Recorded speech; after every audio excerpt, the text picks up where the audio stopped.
Life has changed a lot over the last few months, and whether it's for health or social benefits, more of us are turning to cycling. In April, automatic cycle counters at 60 locations in Scotland found in some places the number of cyclists more than doubled. In Dumfries, cycling was up by 29% on the year before, and it seems as lockdown eases, people are sticking with it. I mean, the numbers have just been incredible. We've seen people just going past out in the rural areas, out in the back streets, on the white sands. At one point we were counting one bike a minute going past on the white sands. So, and these are people who are new cyclists, families going out together, or people who are getting bikes out of the shed that clearly weren't used much before. But cycling doesn't just provide health benefits. Some suggest it could also help save our town centres.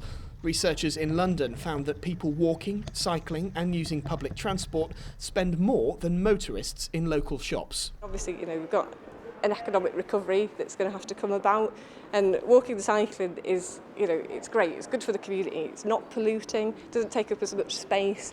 It keeps people fitter and healthier, and like I say, cyclists and walkers spend more money in the shops that they visit because they're more likely to be returning customers. But getting around Dumfries could be easier.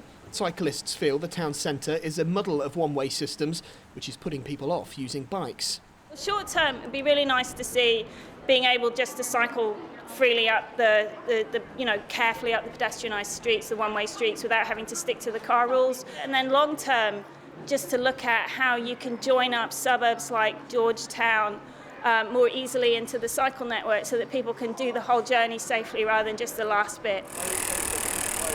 Encouraging people in Dumfries to get active on two wheels hasn't been an easy ride.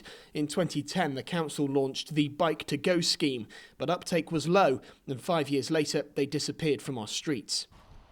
In July, the Prime Minister launched a voucher scheme for anyone in England with an unused bicycle in need of repair. That was hugely popular, and all of the £50 vouchers have now been allocated.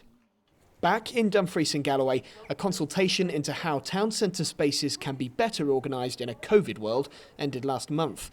And with more people out on bikes, changes could be coming to encourage the bicycle boom. Lewis Warner, ITV News, Dumfries.